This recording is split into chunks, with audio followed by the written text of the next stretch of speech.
हरे कृष्णा। तो आप सबका स्वागत है आज के इस कृष्ण लीला कथा श्रवण में।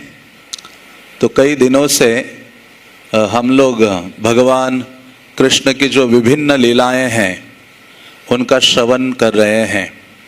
तो आज हम चर्चा करेंगे श्रीमद् भागवतम का जो दशम स्कंद का 11वां अध्याय है, भगवान कृष्ण की बाल्य लीला, जो उसका शीर्षक है।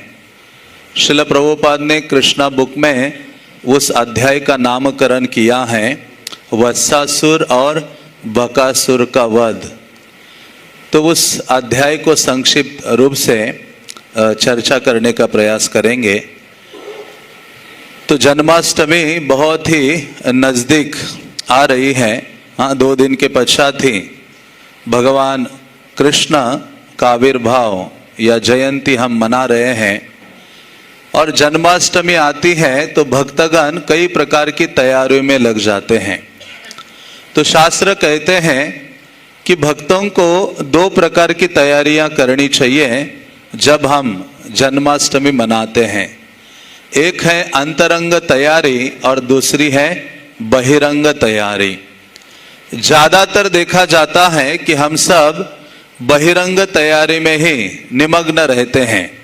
मतलब बाहरी रूप से तैयारी करना, जन्माष्टमी की लोगों को इनवाइट करना, डोनेशन इकट्ठा करना, पंडाल बनाना, कई सारी ऐसी जो विभिन्न तैयारियां हैं उनमें लग जाते हैं। लेकिन साथ ही साथ हमें यह भी ध्यान रखना चाहिए कि कृष्ण प्रकट होने वाले हैं, तो मुझे अंतरंग तैयारी भी करनी चाहिए। और अंतरंग तैयारी क्या है कि हमारे हृदय को तैयार करना ताकि कृष्ण का प्राकट्य हमारे हृदय में हो जाए।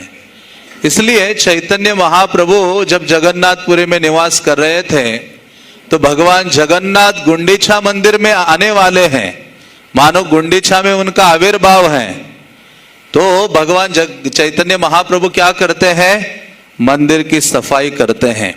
तो उसके द्वारा श्री चैतन्य महाप्रभु सिखाते हैं कि हमारा हृदय भी एक मंदिर है, बल्कि मंदिर ही क्या, हृदय धाम है।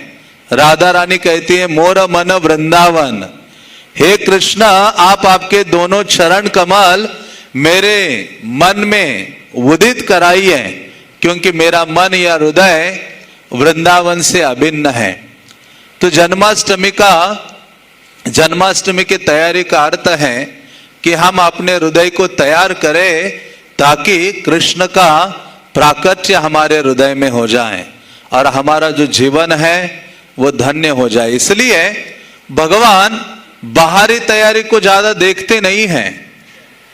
कई बार हो सकता है कि बाहरी तैयारी में कुछ कमियां रह जाए, लेकिन यदि किसी भक्त की आंतरिक तैयारी है, हृदय की तैयारी हो गई है, तो कृष्ण बाहरी तैयारी को बहुत सरलता से स्वीकार करते हैं। जैसे विदुर के घर भगवान जाते हैं, विदुरानी के पास कोई तैयारी नहीं थी। वो देखा एक केला था तो वो केला के बिना बजाय वो छिलका खिला रही है, कृष्ण उसमें संतुष्ट थे। शबरी के पास कुछ था नहीं भगवान राम के स्वागत के लिए। भगवान राम का प्राकट्य हो गया शबरी के समीप, भगवान आ गए, पहुंच गए। तो जो भी बेर आदि थे, कब उन्होंने तोड़े थे, भगवान राम को खिलाए, उनकी सेवा की, भगवान उससे धन्य हो जाते हैं।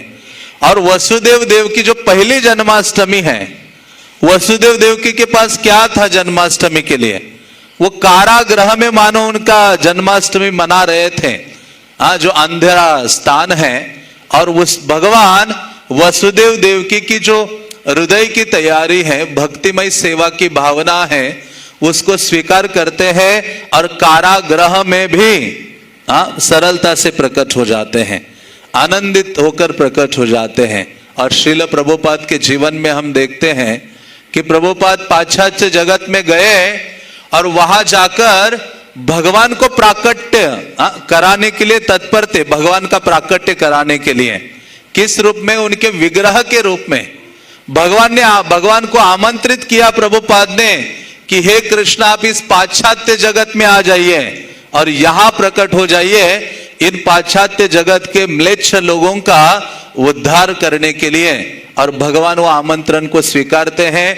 और प्रभुपाद के पास कोई तैयारी नहीं थी, ना कोई मंदिर था, ना बड़ी बड़ी सुविधाएं थी, केवल प्रभुपाद का जो प्रेम और सेवा की जो भावना थी, भगवान कृष्ण उसको स्वीकारते हैं और अपने अलग अलग विग्रह के रूप में पाश्चात्य जगत में प्रकट हो जाते हैं। गौरांग महाप्रभु के रूप में, जगन्नाथ बलदेव सुभद्रा के रूप में, राधा कृष्ण के रूप में, पंच तत्व के रूप में वो प्रकट हो जाते हैं। तो कहने का तात्पर्य है, यदि हमारा हृदय तत्पर है और शुद्ध हो गया है या हो रहा है, और हम निष्ठा के साथ, दृढ़ता के साथ लगे हैं अपने हृदय को शुद्ध करने के लिए, तो कृष्ण क्या करते हैं, हमारी हर प्रकार की जो तैयारी है बाहरी, उसको बड़े आनंद से स्वीकार करते हैं। इसलिए कृष्ण को कहा गया है भावग्राही जनार्दन। इसलिए भावना पर ज्यादा जोर देना है, और भावना को उजागर करने के लिए सारी विधि है। इसी कारण से जन्माष्टमी आ रही है तो कृष्ण लीला, कृष्ण चरित्र को हम सुन रहे हैं। मतलब कि हम अपने हृदय की तैयारी कर रहे हैं, बलराम हॉल में बैठकर कृष्ण का गुणगान करके, कृष्ण की महिमा को श्रवण करके, ताकि कथा श्रवण के द्वारा कृष्ण हमारे हृदय में प्रकट हो जाएंगे। इसलिए तो परीक्षित महाराज पूर्ण रूपे न कन्विंस थे, काले न अति दीर्घे न भगवान विशते हृदय। टाइम नहीं लगेगा। परीक्षित महाराज द्वितीय स्कंद में कहते हैं, यदि कोई व्यक्ति गंभीरता से कृष्ण के गुणगान को सुन लेता है, काले न अति दीर्घे न, बिना लंबा समय बिताए हुए भगवान उसके हृदय में प्रकट हो जाते हैं। यही सार सर्वस्व है हमारी तैयारी का या हमारे श्रवण का, कथा श्रवण का। क्योंकि ये तैयारी का अर्थ है हमारी कृष्ण भावना अमृत को जगाना। अभी हमारी कृष्ण भावना क्या हो गई है, मानो मृत हो गई है, कृष्ण भावना से रहित हो गए हैं। लेकिन चैतन्य महाप्रभु आते हैं और हमारी भावना को जगाते हैं। इसलिए भक्तिविनोद ठाकुर कहते हैं, जीव जागो जीव जागो गोरा चांद बोले। अरे कब तक माया की गोद में सोते रहोगे, उठो और ये अनुभव करो कि आप शाश्वत रूप से कृष्ण के सेवक या कृष्ण के दास हो। और इसी कारण से चैतन्य महाप्रभु का नाम केशव भारती ने क्या रखा था, श्री कृष्ण चैतन्य। क्यों रखा, वहां चैतन्य भागवत में वर्णन आता है, वो सोच रहे थे इस अद्भुत युवक का क्या नामकरण करूं मैं, ये साधारण व्यक्तित्व नहीं है। तो ऐसा केशव भारती सोच रहे थे, तो उनको ये नाम आगे आया। उन्होंने कहा श्री कृष्ण चैतन्य, क्योंकि आप क्या हो, कृष्ण की चेतना को जगाने वाले हो। आप सबकी कृष्ण चेतना को जगाओगे, इसलिए आपका नाम क्या है, श्री कृष्ण चैतन्य। इसलिए चैतन्य महाप्रभु हमारी चेतना को जगाते हैं नाम के माध्यम से, कथा के माध्यम से, उनके भक्तों के माध्यम से। और श्रवणम सर्वोपरि है। इसे चैतन्य महाप्रभु ने कहा, नित्य सिद्ध कृष्ण प्रेम साध्य कबू नय, श्रवण आदि शुद्ध चित्ते करय उदय। तो जो भावना कृष्ण की सेवा के प्रति है, भावना मृत, वो हमारा नष्ट हो गया है, तो उसका उजागर करने का समय है ये जन्माष्टमी की तैयारी, ताकि मैं अपनी भावना को उजागर करूं, जिसके द्वारा मैं कृष्ण को अपने हृदय में सरलता से स्थान प्रदान कर सकूं। क्योंकि अभी हमने कृष्ण को अपने हृदय में स्थान नहीं दिया है, आसुरिक इच्छाओं को हमारे हृदय में हमने स्थान दिया है, और हम कृष्ण को बहुत द्वितीय रूप स्थान में रखे हैं। सोचते अभी ये इच्छा पूर्ति करता, उसके बाद थोड़ा सा भक्ति में तीव्रता लाऊंगा, उसके पश्चात और कुछ करूंगा। इसलिए आसुरिक इच्छाओं को हमने हृदय को भर के रखा है, और भगवान प्रकट होते हैं किस लिए। भगवत गीता में कृष्ण कहते हैं, धर्म संस्थापनार्थाय। धर्म की स्थापना, कौन से धर्म की स्थापना, जैव धर्म या जीव के धर्म की स्थापना करने के लिए। क्योंकि जीव भूल गया है कृष्ण की सेवा करना ही उसका परम धर्म है। जब जब इस चीज को भूल जाता है, जीवेर स्वरूप है कृष्णेर नित्यदास, ये जब जीव भूलता है, समाज भूलता है, तो भगवान आविर्भूत हो जाते हैं और इस मूल धर्म की स्थापना करने के लिए आते हैं।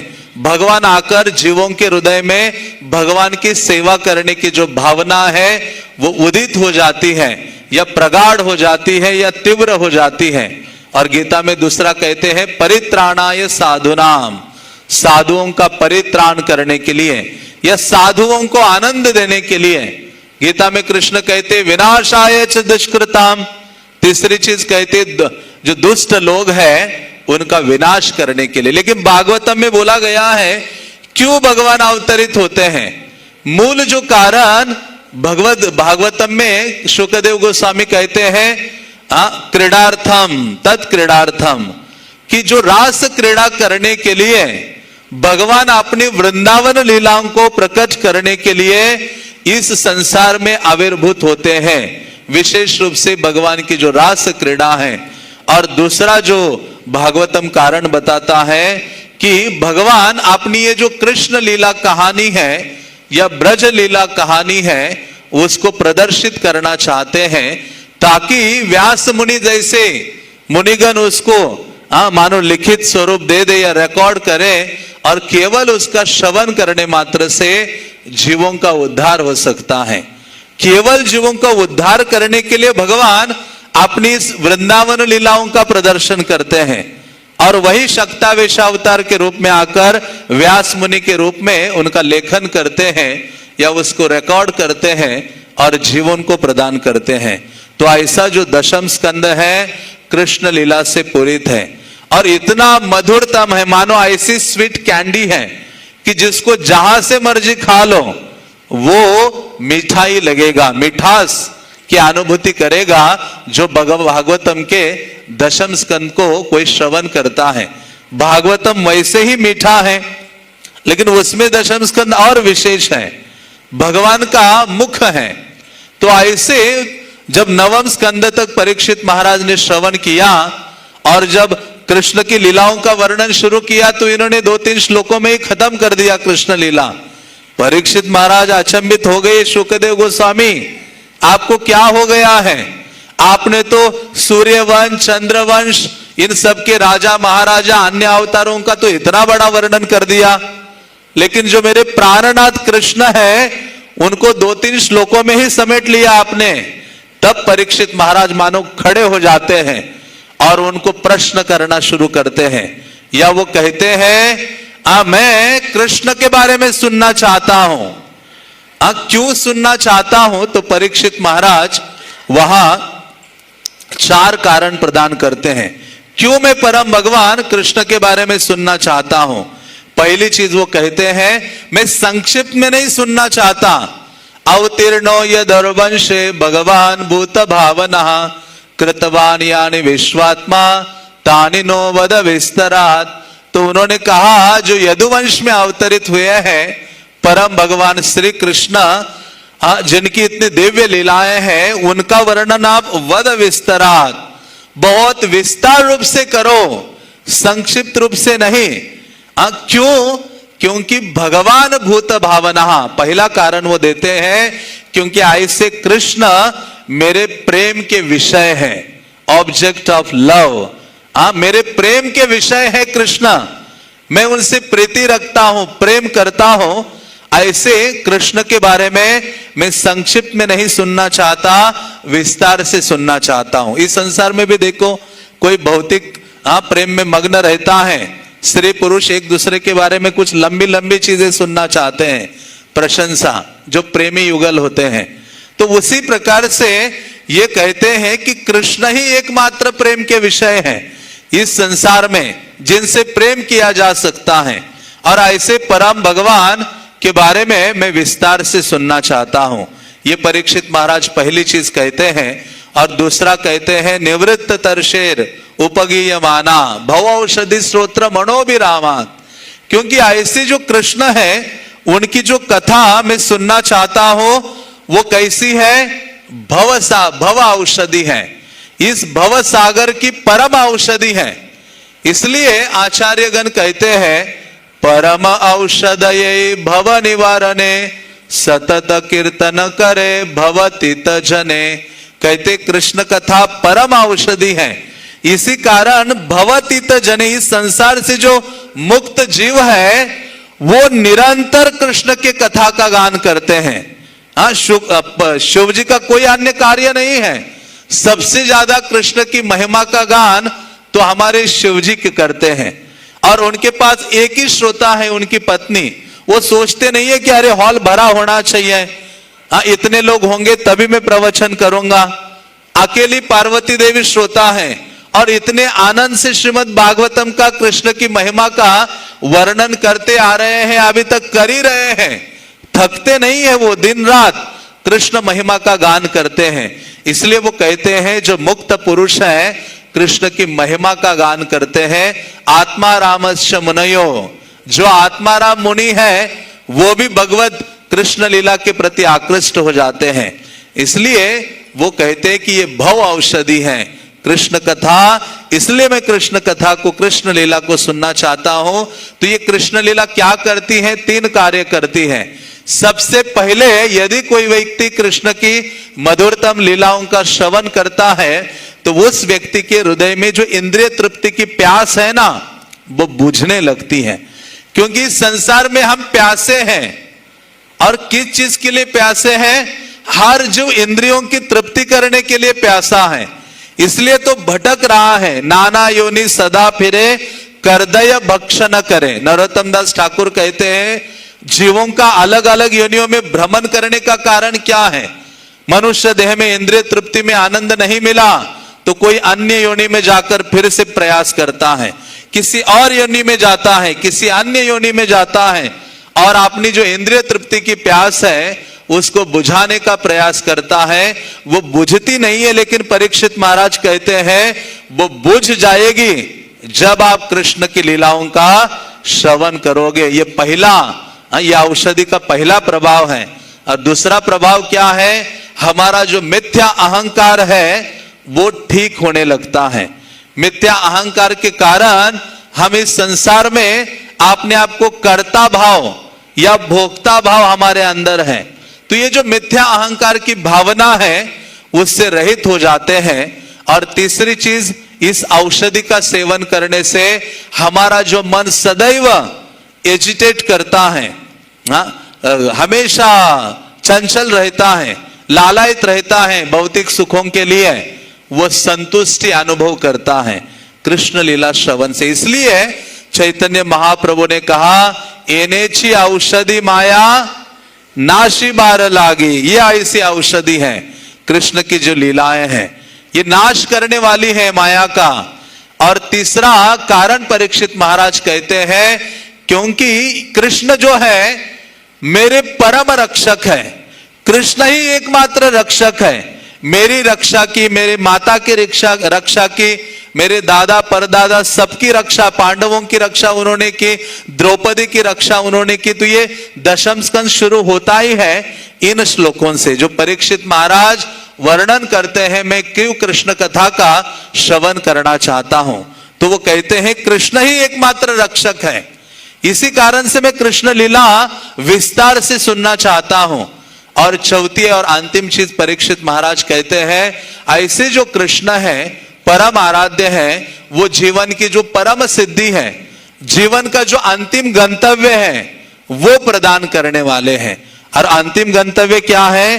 कृष्ण के प्रति प्रेम की भावना, या अंते नारायण स्मृति, या मुक्ति प्रदाता सर्वेशाम।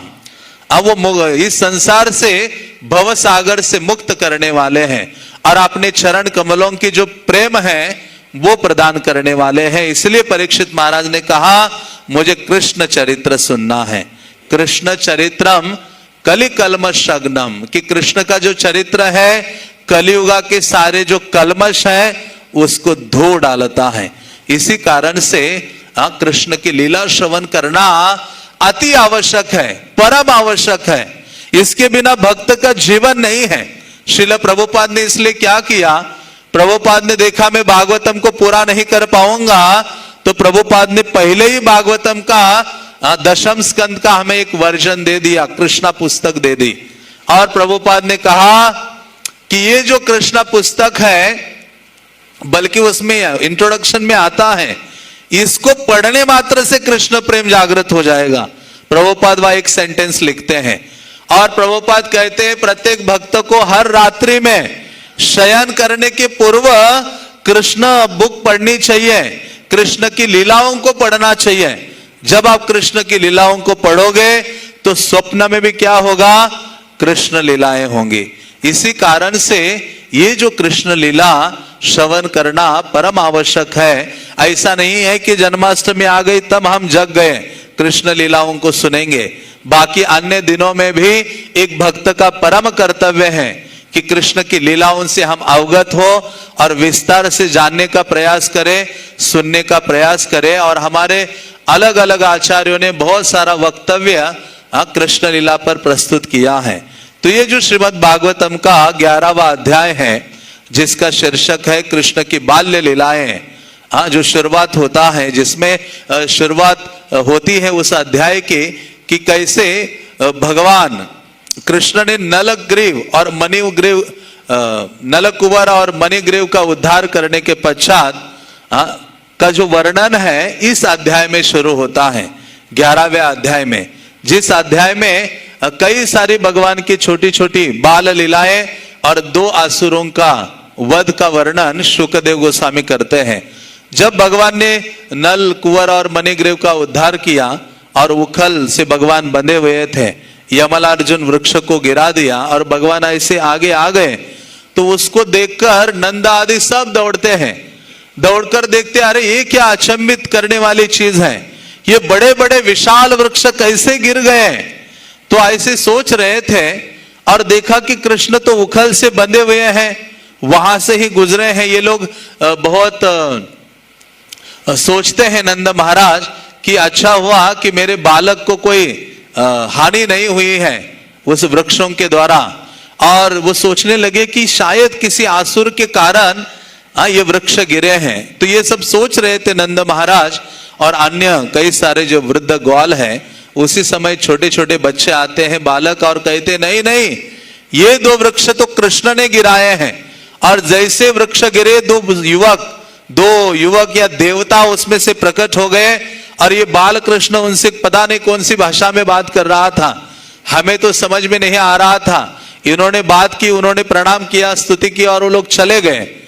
तो नंद महाराज कहते संभव नहीं हो सकता। तो लेकिन कुछ जो ग्वाले थे वो कहते आपका जो पुत्र है वो साधारण नहीं है, असामान्य है, ये जो कृष्ण है, और शायद हो सकता है कि कृष्ण ने ही गिरा दिए हैं। और ये सब जब नंद महाराज ने सुना तो नंद महाराज हंसते हैं और उनको गर्गाचार्य की बात याद आती है कि कई असुर प्रयास करेंगे आपके बालक को मारने के लिए, लेकिन आपका बालक उन सब चीजों से अब परे है और उनका ही वध होगा असुरों का और वो मुक्त रहेगा। तो ऐसे जब नंद महाराज आगे जाते हैं, शीघ्रता से जो गांठ माता यशोदा ने बांधी थी वात्सल्य प्रेम की, वही गांठ कोई अन्य छोड़ नहीं पाया। वो वात्सल्य प्रेम का अधिकार वाले नंद महाराज ही उस गांठ को छोड़ते हैं और उसी क्षण कुछ गोपियां आकर कृष्ण को उठा के आंगन में ले जाती हैं। आंगन में ले जाती है और सारी गोपियां कृष्ण को बीच में खड़ा करके घेरा बनाती हैं, तालियां बजाती हैं, गाने लगती है, गीत गाती हैं और कृष्ण को कहती है नाचो नाचो। गोपियों के इस वचनों को सुनकर कृष्ण बहुत नृत्य करने लगते हैं, हंसते हैं, नाचते हैं, तालियां बजाते हैं, गाते हैं। तो कृष्ण अपने भक्तों के वश में हो जाते हैं। कृष्ण, प्रभुपाद कहते हैं कि कृष्ण का आचरण वहां एक कठपुतली के भांति है, भक्तों के इशारों पर नाचते हैं। और कभी कभी माता यशोदा उनको कहती थी कि जाओ पीढ़ा लेकर आ जाओ नंद महाराज के लिए, या खड़ाऊ लेकर आ जाओ। कृष्ण छोटे से बालक थे, जाते हैं, खड़ाऊ अपने सर पर उठाकर कैसे तो लाकर नंद महाराज के सामने रखते हैं। तो ऐसी असंख्य लीलाएं भगवान ब्रज में प्रकट करते हैं और विशेषता ये सारी लीलाएं इस अध्याय में शुकदेव गोस्वामी वर्णित करते हैं। और वो कहते हैं, शुकदेव गोस्वामी या प्रभुपाद जी लिखते हैं कि कृष्ण इस लीला से ये दर्शाना चाहते हैं, यशोदा माता की आज्ञा का पालन करके भगवान ये दर्शाना चाहते हैं कि जो बड़े बड़े दार्शनिक हैं या बड़े बड़े ऋषि मुनि हैं, उनको मैं ये दिखाना चाहता हूं कि मैं सदैव अपने भक्तों के वशीभूत होता हूं, उसे परे कोई अन्य चीज नहीं है। इसलिए भक्त का जो स्थान है भगवान ब्रज लीला में प्रस्तुत करते हैं, सर्वोच्च है, सर्वोपरि है। इसलिए तो भगवान जब पूतना का वध किया और उसके बाद जो ब्रह्मा जी हैं वो अपना सर लेकर ऐसे बैठ गए कि अरे जो मारने के लिए आ गए, इतना सर दर्द हो गया ब्रह्मा को, जो मारने के लिए आ गए उसका मां का स्थान दे दिया है, और ब्रजवासी अपने पुत्र परिजन आदि से भी अधिक कृष्ण से प्रीति रखते हैं, उनको क्या दे देंगे कृष्ण, क्या होगा कृष्ण के पास देने के लिए। और आगे चलकर भागवतम में देखते हैं कि कृष्ण के पास गोपियों के प्रेम के बदले, सेवा के बदले, उनके भगवत भक्ति के बदले देने के लिए कोई और चीज नहीं थी। कृष्ण कहते आप अपने भक्तिमय सेवा से ही संतुष्ट हो जाइए, और कहते हैं न पा रहे हम, मैं आपका ये जो ऋण है इसके बदले में कोई अन्य चीज दे नहीं सकता हूं। मानो भगवत गीता का वो श्लोक फेल हो गया, ये यथा माम प्रपद्यन्ते, गोपियों के सामने वो श्लोक काम नहीं कर रहा है वृंदावन में। तो इस प्रकार से कृष्ण ये स्थापित करते हैं कि मैं सदैव भक्तों के वशीभूत होता हूं। और इस लीला का ये वर्णन करने के पश्चात इसी अध्याय में शुकदेव गोस्वामी बहुत एक सुंदरतम लीला का वर्णन करते हैं कि वृंदावन में वो फल बेचने वाली एक स्त्री आती है, क्योंकि उसने कृष्ण के बारे में बहुत सुना था, कृष्ण के सौंदर्य के बारे, मधुरता के बारे में सुना था, और वो आती है, टोकरे में फल भरे हुए थे, और वो इतनी निमग्न हो गई थी, कृष्ण नाम में इतनी मग्न थी, वो भूल गई कि मैं जोर जोर से बोलूं कि आप केले ले लीजिए, सेब ले लीजिए, अंगूर ले लीजिए। वो चल चल कर ब्रज के इस गलियों में वृंदावन के वो कहती है कृष्ण ले लीजिए, दामोदर लीजिए, मधुसूदन लीजिए। इतनी निमग्नता उसको प्राप्त हो गई थी, आकर नंद महाराज के आंगन के सामने बैठ जाती है, महल के सामने, और इंतजार करती है कि बाल कृष्ण आएंगे। और उनकी इच्छा इतनी तीव्र थी तो कृष्ण अंदर समझ जाते हैं, और कृष्ण तुरंत बाहर निकलते हैं कि मुझे फल लेके आना है, क्योंकि वो प्रेम से उन फलों को लेकर आए थे। वो फल वाली एक वृद्ध स्त्री मथुरा से आए थे, और जब वो बैठी थी कृष्ण का इंतजार करते हुए, कृष्ण अपने महल से बाहर निकले कि फल देने के लिए, तो उस समय विनिमय होता था कि कुछ आप धन धान्य दीजिए, उसके बदले में कोई अन्य चीज ले लीजिए। तो कृष्ण अपने हाथों में घर में जो भी अन्न था, ग्रेन्स थे, वो लेकर निकल पड़े। तो जो भगवान ने जो अन्न धन धान्य लिया था अपने हाथ में, वो सब मानो चावल लिए हैं, तो वो ऐसे कूद कर गिर रहे थे नंद महाराज के महल में। वो कह रहे हम बाहर नहीं जाएंगे, कृष्ण हमें बाहर मत निकालो आपके महल से, क्योंकि बाहर जाएंगे तो आपकी जो ये अंदर की लीलाएं हैं नंद यशोदा के साथ, वो हम देख नहीं पाएंगे। वो इसलिए वो कृष्ण अपने हाथ में ऐसे मुट्ठी भर के मानो लेके जा रहे हैं, तो उन हाथों से बाहर कूद कूद कर गिर रहे हैं। और जैसे उस फल वाले के पास पहुंचते हैं, वो कृष्ण के सौंदर्य मधुरता को देखकर ऐसे अचंभित हो जाती हैं, और कृष्ण कहते हैं कि मुझे फल चाहिए। तो कहते सारे फल आप ले लो, लेकिन एक बार मुझे क्या बोलो, मां बोलो। तो वो कहते मां बोलो। तो कृष्ण कहते अच्छा ये संभव नहीं है, मैं तो एक ही व्यक्ति को मां बोलता हूं, और वो मेरी माता यशोदा है। तो कृष्ण पहले सोचते हैं, उनके उस भाव को देखते हैं, और कृष्ण फिर इधर उधर देखने लगते बाल कृष्ण, और इधर उधर देखकर कृष्ण तुरंत ही उन्होंने कहा था मेरे गोद में बैठना है और मुझे मां कह के पुकारना है, तो तब मैं आपको फल दूंगी। तो कृष्ण ने जो भी ग्रेन्स लाए थे वो उनको दे दिए थे, और उन कृष्ण ने इधर उधर देखा कि कोई मुझे देख नहीं रहा है, कोई मुझे सुन तो नहीं रहा है, तो तुरंत उन्होंने ऐसे मां कह के पुकारा, बैठ गए और तुरंत खड़े हो गए। हाँ, वो धन्य हो गई हाँ फल वाली, और कृष्ण को कहते आप फल ले जाइए। हाँ, कृष्ण उन फलों को, जितना भी उनके बालक के हाथ में फल आते हैं, कृष्ण ले जाते हैं और महल के हर व्यक्ति को दे देते हैं। इतने फल थे कि व्यक्ति, हर महल का व्यक्ति प्राप्त कर रहा था तो भी खत्म नहीं हो रहे थे। और ये जब निकली वहां से तो देखा कि उसका जो टोकरी खाली था, सर में रखा तो पूरा भर गया है। उसने नीचे उतारा, देखा क्या है, तो वो रत्नों से भरा था। तो प्रभुपाद यहाँ कृष्णा बुक में इस लीला का वर्णन करते इस अध्याय में, तो प्रभुपाद जी लिखते हैं कि जब कोई कृष्ण को कुछ देता है तो कभी उसका घाटा नहीं होता, लाखों गुना उसको प्राप्त हो जाता है। तो इसलिए कृष्ण को हमें देने की भावना होनी चाहिए। प्रभुपाद जी कहा करते थे, जब आप विग्रह के पास जाओगे, गुरु के पास जाते हो, साधु से मिलने जाते हो, तो खाली हाथ नहीं जाना चाहिए, कुछ ना कुछ लेके जाना चाहिए। हाँ, इससे क्या है, हमारा प्रेम का जो संबंध है वो स्थापित हो जाता है। हाँ, भगवान कृतज्ञ हो जाते हैं। कृष्ण कहते पत्रम पुष्पम फलम तोयम, हाँ मुझे आप ये सब अर्पित करो, प्रेम से अर्पित करोगे, मैं उसको स्वीकार करता हूं। तो जब उसने देखा कि ये तो रत्नों से भरा हुआ टोकरी है, वो कहते कृष्ण ने मुझे धोखा दे दिया है।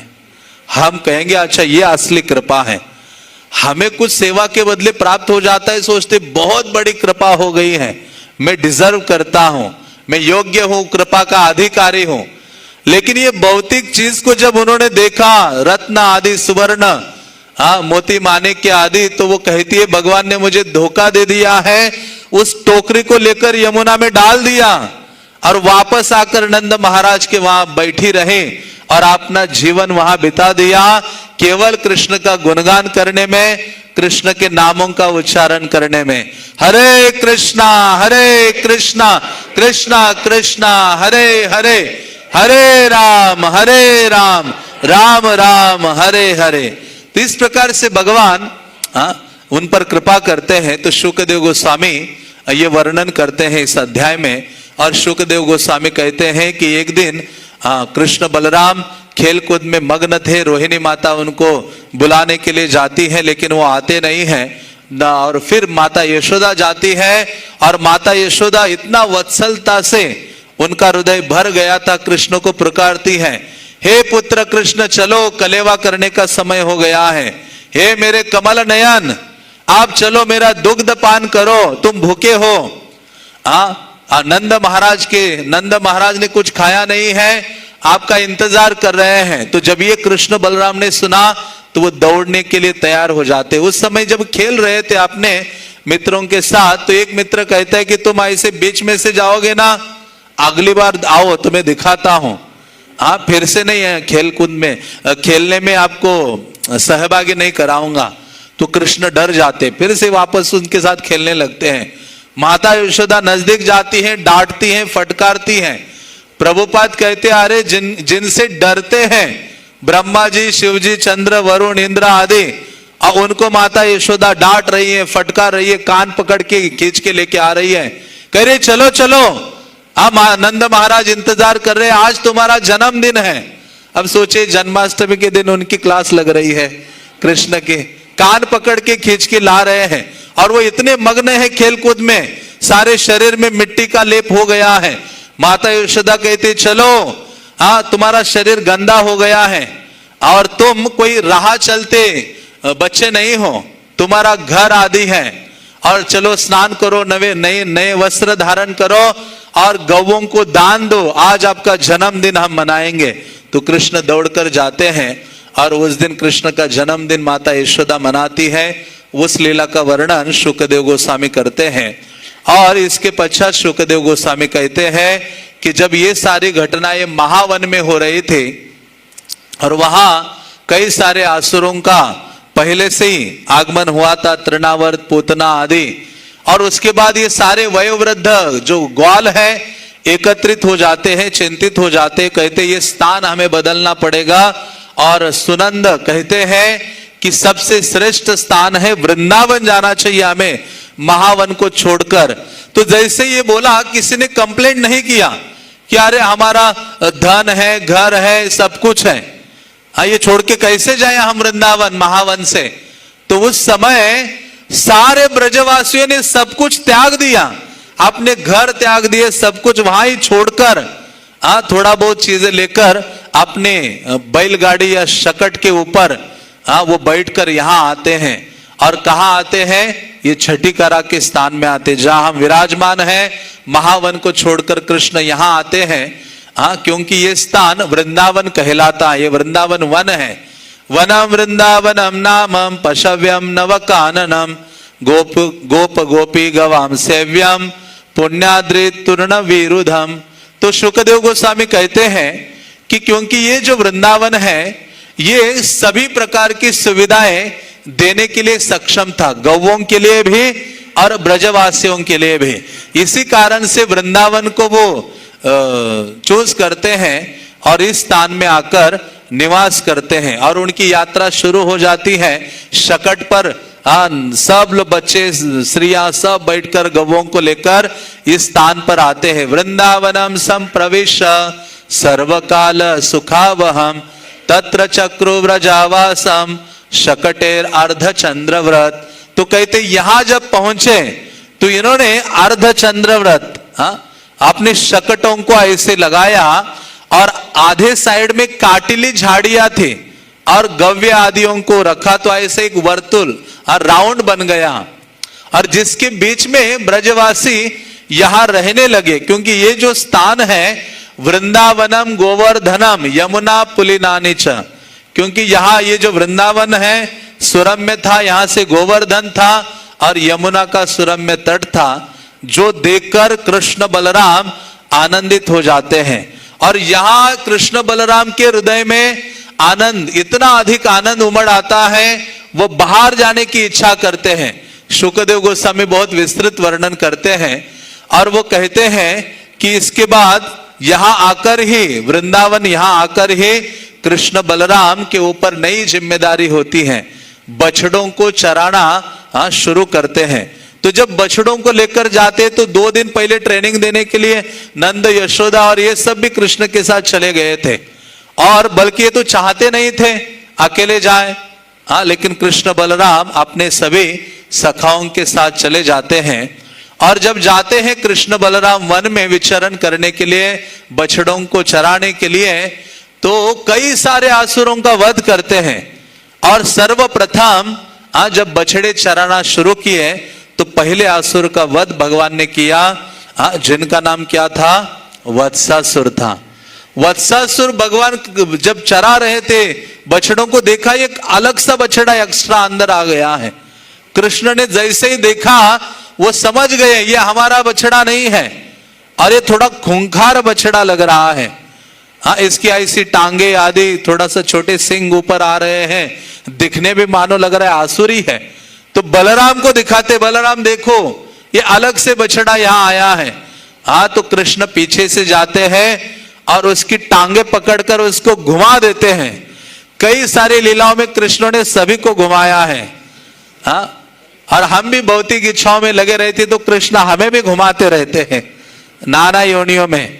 और घुमा घुमा कर उन्होंने फेंक दिया कपित्त वृक्ष के ऊपर और प्राण उसका निकल जाता है, गिर पड़ता है। तो ये जिस प्रकार से वत्सासुर का वध करते हैं, गर्ग संहिता में कहा गया है, मुर नामक जो दैत्य थे उनका पुत्र था जिसका नाम प्रमिल था, और इसने देवताओं को जीता था। और एक दिन वशिष्ठ मुनि के आश्रम में गया और वहां कामधेनु गाय नंदिनी को देखा और उसको प्राप्त करने की इच्छा उसके हृदय में आ गई। और इसलिए उसने ब्राह्मण का रूप धारण किया और कहा, वशिष्ठ मुनि के पास गया और याचना की कि मुझे ये कामधेनु नंदिनी चाहिए। बल्कि वशिष्ठ मुनि दूरदर्शी थे, दूरदृष्टि रखने वाले थे, वो समझ गए तो आसुर है, ब्राह्मण का वेश इसने धारण किया है। वो बोले कुछ नहीं, वशिष्ठ ने शाप नहीं दिया, कामधेनु गाय बोलने लगी और कामधेनु ने शाप दिया, तुम बछड़ा बन जाओ। जैसे बोला बछड़ा बन जाओ, डर गया, कामधेनु की परिक्रमा करने लगा, वशिष्ठ मुनि की परिक्रमा करने लगा और उसने कहा मेरे ऊपर कृपा करो। तब कामधेनु कहती है कि आपका उद्धार होगा जब कृष्ण बछड़े चराने के लिए वन में जाएंगे तो उन बछड़ों में प्रवेश कर जाना, तुम्हारा उद्धार हो जाएगा। हाँ, तो इस प्रकार से मानो कृष्ण के संग, कृष्ण के प्रिय भक्तगण हैं और उन भक्तों के बीच हम घुस जाएंगे तो हमारा भी क्या हो जाएगा, उद्धार हो जाएंगे। इसलिए भक्तों की संगति हमेशा रखनी है, कोई एक ही इच्छा रखनी है, भक्त सनेवा जन्मे जन्मे है यही अभिलाष। इसलिए कृष्ण भावनामृत आंदोलन की स्थापना हुई है और इस आंदोलन में ये कृष्ण के ही सारे प्रिय बछड़े या भक्तगण हैं जो कृष्ण ने अपने आश्रय में रखे हैं। और हम जैसे आसुरी बछड़ा यहाँ वहां से, हम सब आसुरी थे, कृष्ण भावना में आने के पूर्व सारे आसुरी थे। कैसे आ गए भक्तों के बीच, कृष्ण ने हमें घुमाया, मंगल आरती में घुमाया, जप माला, भागवतम क्लास, प्रसादम, यात्राएं, हम शुद्ध हो गए और हमारा भी क्या हो जाता है, उद्धार हो जाता है। तो भक्ति विनोद ठाकुर कहते हैं ये जो आसुर है ये प्रतिनिधित्व करता है चाइल्डिश मेंटालिटी। हाँ, जो बचपनापन है हमारे अंदर, भक्ति में आते हैं तो हम कई सारे गलतियां करते हैं और जिम्मेदारियां नहीं लेते हैं और बहुत वो रहते हैं, उदंड रहते हैं और हर चीज को बहुत लाइटली लेते हैं। तो कहते हैं ये इस अनर्था को ये आसुर प्रदर्शित करता है या प्रतिनिधित्व करता है। तो ये अनर्थ कैसे जाएगा, तो भक्ति विनोद ठाकुर कहते हैं गुरु और वैष्णवों के शरण में रहकर उनकी जब आज्ञाओं का पालन करते हैं तो ये जो बचपनापन है, नए नए जब हम होते हैं, ये हमारे हृदय से चला जाएगा। और उसके पश्चात शुकदेव गोस्वामी अध्याय में आखिरी लीला वर्णन करते हैं बकासुर का वध। वो कहते हैं कि कृष्ण बलराम को भी प्यास लगी थी, सखाओं को भी प्यास लगी थी, उनके बछड़ों को भी प्यास लगी थी। यमुना के किनारे जाते हैं, सब बैठे हुए थे, पानी पीकर सारे बालक ग्वाल सखा एक साथ बैठे और उन्होंने अलग से देखा एक बड़ा सा बत्तख या बगुला है जो चोंच ऊपर करके बैठा हुआ है। इसलिए विशाल चोंच जो पर्वत को छू जाए, सारे भयभीत हो गए और समझ गए कि ये तो बकासुर है, कंस का मित्र है, लंबे चोंच वाला, क्योंकि उसके हृदय में आक्रोश था। उनकी बहन को मारा था कृष्ण ने। बकासुर की बहन कौन है, बकी, अहो बकीयम। हाँ, तो बकी को मारा था, इसलिए उसके हृदय में आक्रोश था, कृष्ण को मारूंगा। और दूसरा आदेश था कंस का, इसी कारण से वो दृढ़ था और इतना खूंखार ऐसा बकासुर शक्ति संपन्न आ गया। तो देवताओं को लगा अरे कृष्ण की रक्षा करनी पड़ेगी, तो सारे देवता पहले ही उनको मारने के लिए आ गए। इंद्र ने अपना वज्र का प्रहार कर दिया तो उसके सर के ऊपर गिरा, लगा तो वो जमीन पर गिर जाता है। और ब्रह्मा आ गए, ब्रह्मा ने अपना ब्रह्मदंड मारा उसके सर के ऊपर, तो 48 घंटे के लिए मूर्छित होकर बकासुर गिर जाता है। शिव जी आ गए, त्रिशूल मारकर उसका एक पंख काट देते हैं। वायुदेव आते हैं, वायु अस्त्र के द्वारा उसको दूर फेंक देते हैं। मतलब सारे देवताओं का वर्णन गर्ग संहिता में किया है। कहते यमराज आए यमदंड लेकर, जो जीवों को दंड कराते हैं, वो यमदंड से उन्होंने सर पे मारा, उनका यमदंड ही टूट गया। ये साधारण बकासुर नहीं था। सूर्य आ गए अपने 100 बाणों के द्वारा, तेज अग्नि से युक्त, उनको मारा तो भी वो मरा नहीं। कुबेर आकर उनका पंख काटते हैं। सोम अपना बर्फ अस्त्र चलाता है, उससे वो बेहोश हो जाता है। अग्नि आकर उनका अन्य शारीरिक जो अवयव है वो जलाते हैं, कुछ भी उनके ऊपर प्रभाव नहीं पड़ता। वरुण ने वरुण पाश में बांधा, उनको दूर तक खींच के ले गए तो भी कोई प्रभाव नहीं पड़ा। भद्रकाली आए, जिन्होंने सर पर प्रहार किया तो थोड़ा सा क्रैक आ गया उनके सर पर, हाँ, बकासुर के। तो ऐसा कहते हैं इतना सब कुछ हो रहा था, लेकिन उसके हृदय में बदले की भावना थी, आक्रोश था, मुझे कृष्ण को मारना ही है, कम नहीं हो गया। जैसे ये देवता उसने अपनी चोंच ऊपर की, इतना सब होकर भी जोर जोर से चिल्लाया, उसके चिल्लाने मात्र से देवतागण भाग जाते हैं, अपने अपने स्थानों में छुप जाते हैं। और यहां यमुना के तट पर कृष्ण के इंतजार में ये हाँ, जो बकासुर है बैठा हुआ था, जैसे कृष्ण आए, देखिए कितना उत्साह था उसमें कृष्ण को मारने के लिए। हाँ, तो उनसे हमें उत्साह सीखना चाहिए। कृष्ण के पीछे मानो हाथ धोके लगा पड़ा है जो बकासुर है। तो ऐसा बकासुर भगोले के रूप में है, तो वो कृष्ण को निगल जाता है। शुक्रदेव गोस्वामी कहते कृष्ण को जैसे निगला, अंदर ले लिया, तो बलराम के साथ सारे ग्वाले निष्प्राण होकर गिर पड़े, मूर्छित हो गए। देवतागण भी मूर्छित हो गए आकाश में। उन्होंने कहा कितना कठिनाई उपस्थित हो गई है वृंदावन में। और उस समय जैसे अंदर उन्होंने निगाह ले लिया कृष्ण को, तो अंदर उसको जलन होने लगी और तुरंत कृष्ण को बाहर डाला। हाँ, तो ये वैसे ही है ना, हमारे आचार्य अलग अलग कारण देते हैं कि क्यों बाहर डाल दिया बकासुर ने। हाँ, जैसे गरम गरम खिचड़ी आ जाए और हम थोड़ा सा डाल देते, ऐसा जलता है, तुरंत बाहर निकाल देते हैं, कहते बस बच गया अभी। हाँ, तो ये अंदर चले गए, इतने जलन हो गए, गरम हो गए। हाँ, तो उन्होंने तुरंत बाहर ले लिया। और दूसरा कारण बोलते हैं कि कृष्ण तो इतने मधुर है कि उनका सर्वांग स्वीट, आधरम मधुरम, वल्लभाचार्य ने मधुराष्टकम लिख दिया, हर अंग को मधुर मधुर कहा गया है, इतना स्वीट है। तो लेकिन इतना मधुर या स्वीट होने के बावजूद भी उसको कृष्ण कैसे लग रहे थे? कड़वे लग रहे थे, इसलिए बाहर फेंक दिया। हमारी स्थिति वैसी है, कृष्ण का नाम इतना मधुर है, जैसे आ जाता है कहते नहीं नहीं बहुत हो गया। 16वीं माला का आखिरी मंत्र हरे कृष्णा पूरा कोने में रख देते, बस मुक्त हो गए। हाँ, कोई मधुरता लगती नहीं है। रूप गोस्वामी कहते ये 2 अक्षरों में कितनी मधुरता है, लाखों जिह्वा चाहिए उसका उच्चारण करने के लिए, और मधुर नाम लूंगा तो करोड़ों कान चाहिए, तब थोड़ा सा मुझे मधुरता महसूस अनुभव होगी। हाँ, इसलिए तो राधा रानी कहते हे सखी श्याम नामे कतो मधु आछे गो वदन छाड़े ते न पारे। राधा रानी कहते अरे श्याम नाम में कितनी मधुरता है, मेरा वदन मुख उसको छोड़ना नहीं चाहता है। हाँ, इसलिए तो कृष्ण ने अपनी खुद की मधुरता परखने के लिए खुद का अंगूठा लेकर कई दिनों तक चूस ही रहे हैं। किसी भक्त ने पूछा कृष्णा ये कुछ लगा, कुछ टेस्ट आ रहा है अंगूठे में? कृष्ण कहते मुझे नहीं आ रहा है। भक्त कहते भक्त बनना पड़ेगा, भक्तों को ही आपके चरणों की मधुरता का आस्वादन अनुभव होता है। इसलिए वही कृष्णा श्री चैतन्य महाप्रभु के रूप में आते हैं और भगवत मधुरता का आस्वादन करते हैं। और वो कह रहा था कि मैं कृष्ण को बाहर निकालूंगा तो उनको मारना सरल हो जाएगा। और एक कारण देते हैं कि कृष्ण उसके मुंह में जाते हैं, बड़े हो जाते हैं, सांस लेना मुश्किल हो रहा था, इसलिए उसने बाहर डाल दिया।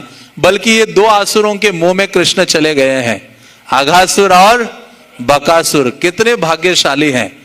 हाँ, तो ऐसे विश्वनाथ चक्रवर्ती ठाकुर कहते हैं कि कैसे कृष्ण निकल आए बाहर, जिस प्रकार से चंद्रमा राहु के मुंह से बाहर आ जाता है, या बादल जो वर्षा के बादल होते हैं उनके पीछे जो सूर्य होता है अचानक आगे आ जाता है, या फिर शेर का बच्चा बड़े से पहाड़ के गुफा में से बाहर आता है।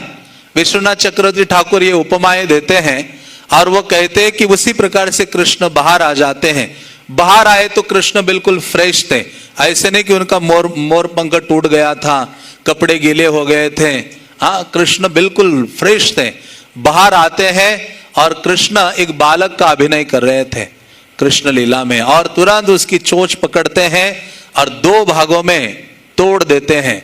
हाँ, वहां शुक्रदेव गोस्वामी कहते जैसे छोटा सा बच्चा घास के तिनके को तोड़ता है या 2 भाग करता है, उसी प्रकार से कृष्ण ने किया। और ये देखकर सारे देवतागण क्या करने लगे? नगाड़े बजाने लगे, पुष्प वर्षा करने लगे, मानो उनके पास कोई अन्य काम ही नहीं है। पूरा पुष्प वो कहते हैं कि नंदन कानन के सारे पुष्प तोड़ के रखे हुए हैं, ब्रज के ऊपर आकर पूरा, जैसे आजकल इस्कॉन की रथ यात्राएं होती है तो हेलीकॉप्टर लेकर पुष्प वर्षा करते हैं, तो ये देवतागण नेचुरली पुष्प वर्षा ब्रज में प्रतिदिन करते थे।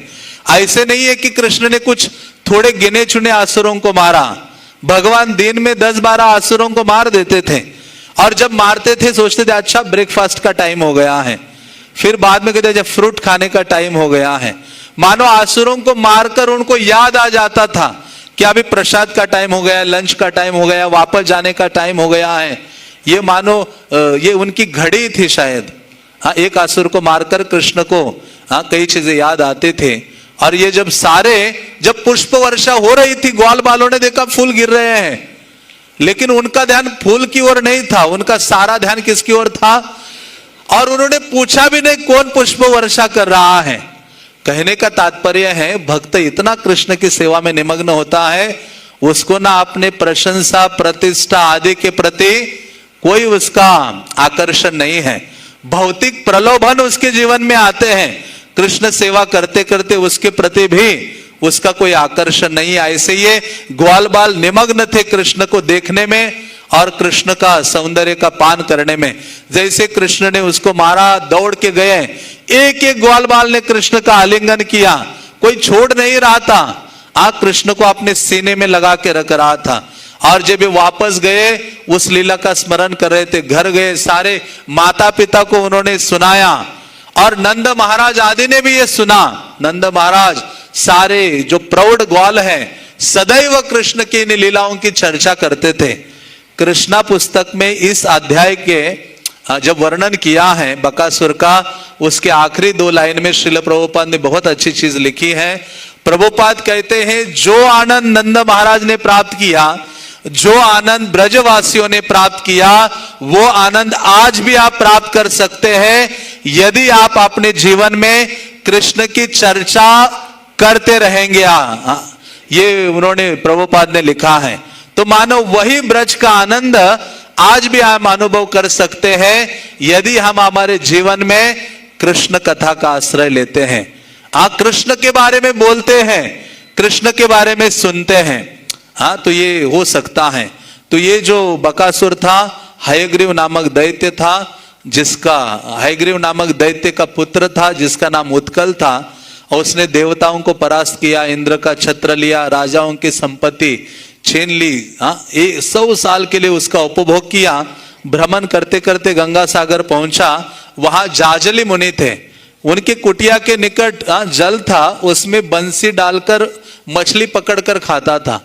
तो इन्होंने मना किया, मुनि ने, वो मान नहीं रहा था। मुनि ने कहा अच्छा बगुले की तरह मछली पकड़ते हो, बगुला हो जाओ, इतना अहंकार तुम्हें।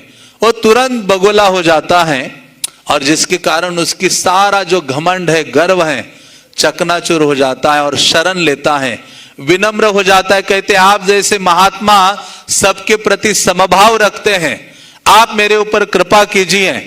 तब उन्होंने कहा भारतवर्ष में माथुर जनपद में ब्रजमंडल में कृष्ण जब गोचारण लीला करेंगे तब तुम्हारा क्या होगा, यमुना के तट पर तुम्हारा उद्धार होगा। तो इसी कारण से वो बकासुर के रूप में आता है, कृष्ण से उद्धार हो जाता है। तो भक्ति विनोद ठाकुर चैतन्य शिक्षामृत में लिखते हैं बकासुर एक अनर्थ को प्रदर्शित करता या प्रतिनिधित्व करता है, वो है कुटिनाटी या कपटता।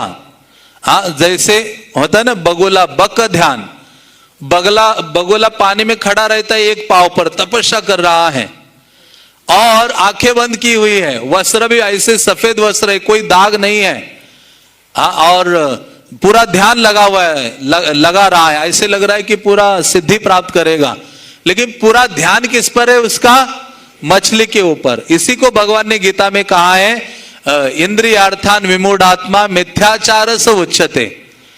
मिथ्याचारी इसी को कहा गया है। ये जो कपटता की भावना है वो हमें भगवत भक्ति में अग्रसर होने नहीं देती है। पूरा जीवन बीत जाता है दिखावा करने में भगवत भक्ति में आने के बाद। इसलिए वृंदावन दास ठाकुर ने बहुत अच्छा प्यार चैतन्य भागवत में लिखा है। वो कहते हैं कापट्य हईले दूर बाढ़य प्रेमेरपुर।